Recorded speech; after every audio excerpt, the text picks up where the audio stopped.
츠바메 인더스트리 CEO인 료 요시다라는 요분은 이 로봇을 언젠가는 우주 탐사에 사용할 것을 목표로 하고 있습니다. 그러면서 이제 당차게 얘기를 한 것이 일본은 애니메이션이나 게임, 로봇, 자동차 전부 다 우리가 잘 만든다. 매우 능숙하기 때문에 요거를 하나로 딱 만들어서 만드는 그러한 로봇 제품을 만들 수 있다면 좋겠다라고 생각했다. 우리는 애니메이션에서 로봇 강국이기 때문이다. 라고 얘기를 한 것이 되겠는데,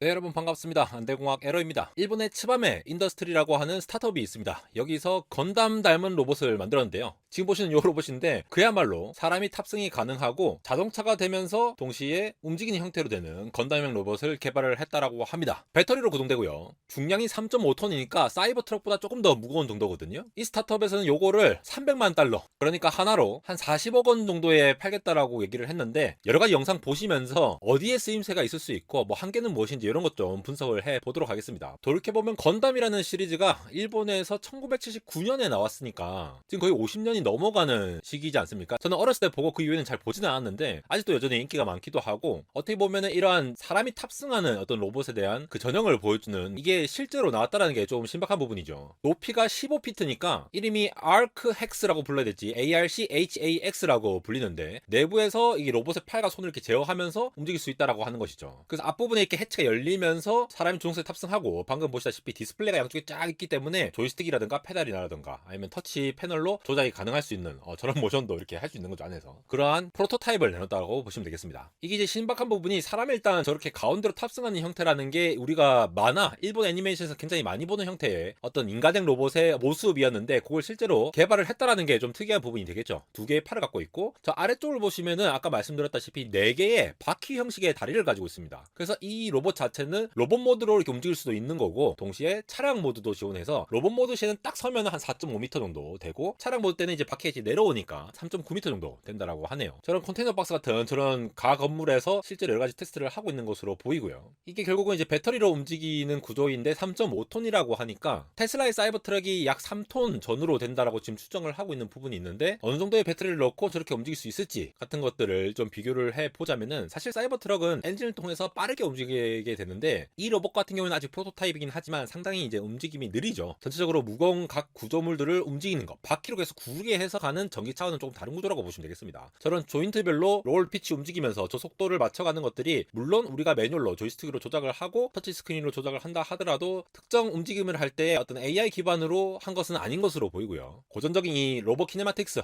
로봇 매니플레이터 움직임 방식에 따라서 움직일 수 있도록 전체 거대한 모터와 작은 모터 여러 개를 사용해서 천천히 움직이는 형태를 구현을 한 게 아닌가 싶습니다. 결국 자신의 하중을 이렇게 지탱을 할 수 있도록 이 강도와 움직임, 그리고 각각의 모터가 충분히 토크를 작용할 수 있도록 만들어야지만이 저게 움직임이 가능한데, 사실 앞서 보신 로봇 영상에서도 카메라만 엄청 빠르게 뭐 멀리서 빡 쏘고 하는데, 그건 이제 어떤 시각적인 효과를 위해서 보여준 것 같고, 로봇 자체는 상당히 느리게 움직인다고 보시면 되겠습니다. 그래서 지금 보신 저런 프레임 같은 경우에는 우리가 건설할 때 사용하는 어떤 머신들이라든가 아니면 특별한 프레임 구조 같은 거를 기존에 쓰던 것들을 많이 가져와서 셋 파이프 같은 거 용접하고 철판들 이렇게 붙이고 이렇게 해서 로봇을 제작을 했다고 하거든요. 즉 지금 뭐 양산용 제품이라고 하다기보다는 이러한 구조 하나를 만들기 위해 진짜 하나하나 뭔가 땜질해가면서 개발을 한 것이 아닌가 싶습니다. 보시다시피 저렇게 이제 꼼꼼하게 LED도 박아 넣었어요. 외장 곳곳에 LED를 배치해가지고 로봇이 어떤 상태냐라는 것을 보여줄 수 있게끔 그렇게 하는 부분도 있는데, 야 저거 진짜 하나하나 땜질해서 만드는 것 같지 않습니까? 마치 이제 공상과학 SF 만화 애니메이션에서 나오는 그런 것처럼 진짜로 로봇 하나를 만들기 위해서 저렇게 노력을 하고 있습니다. 그래서 저 다리 쪽에 저 LED 색깔도 색깔에 따라서 브레이크 상태, 뭐 파란색, 뭐 브레이크 해제되면 정상 운전, 녹색 이렇게 된다고 하네요. 츠바메 인더스트리 CEO인 료 요시다라는 요분은 이 로봇을 언젠가는 우주 탐사에 사용할 것을 목표로 하고 있습니다. 그러면서 이제 당차게 얘기를 한 것이, 일본은 애니메이션이나 게임, 로봇, 자동차 전부 다 우리가 잘 만든다. 매우 능숙하기 때문에 요거를 하나로 딱 만들어서 만드는 그러한 로봇 제품을 만들 수 있다면 좋겠다라고 생각했다. 우리는 애니메이션에서 로봇 강국이기 때문이다. 라고 얘기를 한 것이 되겠는데, 어떤 이제 판타지 속에, 꿈속에 있던 것을 실현을 한 모습이 되겠죠. 그래서 실제로 뭐 한계라고 본다면, 물론 스페이스X가 로봇 발사 비용을 많이 줄였다고 하지만 킬로그램당 얼마나 드느냐가 결국은 이제 로켓의 어떤 기술 현재 수준을 얘기해주는 그런 척도가 속도가 되고 있죠. 일반적으로 중대형 로켓 같은 경우에는 여러 개 위성을 한 번에 이렇게 쏘아 보내는 역할을 하는데 그런 경우에 보통 1kg당 2천만 원 안팎이 된다고 합니다. 근데 또 이제 아직 기술이 완전 무르익지 않은 경우에는 훨씬 그 이상도 들 수도 있고 개발 비용에 따라서 1억 이상 올라가는 경우도 있다고 하거든요. 그러한 관점에서 이 3톤 이상의 어떠한 이 로봇을 탐사용으로 넣기 위해서는 아직 여러 가지 경량화 기술이라던가 내구성, 우주에서도 버틸 수 있는 내구성 이런 것까지 같이 고민을 해야 한다는 겁니다. 만약 여러분들이 이걸 주문하고 싶으시다면은 주문하면은 12개월에서 18개월 걸리거든요. 다 사람이 하나하나 만드는 부분들이 있겠죠. 그렇기 때문에 미리 주문을 해야 된다. 지금 우리나라 하이브리드 모델이 출고 기간이 한 1년 정도 걸리죠. 특히 SUV 쪽은 굉장히 오래 걸리는 걸로 아는데 그것처럼 이것도 만들려면 미리 말씀을 해달라라는 말씀 드리고요. 근데 아직 프로토타입이라서 그렇겠지만도 이 우주 산업에 이걸 탑재하고 싶다라는 CEO의 말과는 좀 다르게 현재 이 모델은 이 밖에 있는 이제 외장재가 조금 우주에서 버티기는 힘든 구조예요. 강화 섬유 플라스틱이라고 FRP라고 부르는 게 있거든요. 요 플라스틱 같은 경우에는 결국은 플라스틱이에요. 물론 강화 섬유라고 하지만 주로 유리나 탄소, 아라미드 같은 이러한 소재들을 섬유들을 잘 이렇게 결합해서 만든 플라스틱 수지라고 보시면 되는데 강도가 좋죠. 기존 섬유보다도 훨씬 높은 강도와 강성을 가집니다. 그리고 금속 대비도 무게가 낮은 게 또 강점이고 화학물질이나 습기 같은 이런 이제 내성이 좋습니다. 그리고 전기나 열을 잘 전달하지 않거든요. 그래서 보통 건설 이제 구조 재료 장비라든가 뭐 자동차 항공기 쪽에 좀 경량화가 필요한 부분 아니면 스포츠 장비 쪽 있잖아요. 뭐 골프채도 들어갑니다. 이런 거 낚싯대도 들어가고 스키도 들어가고 이런 거에는 들어가는데 이게 고온에 약해요.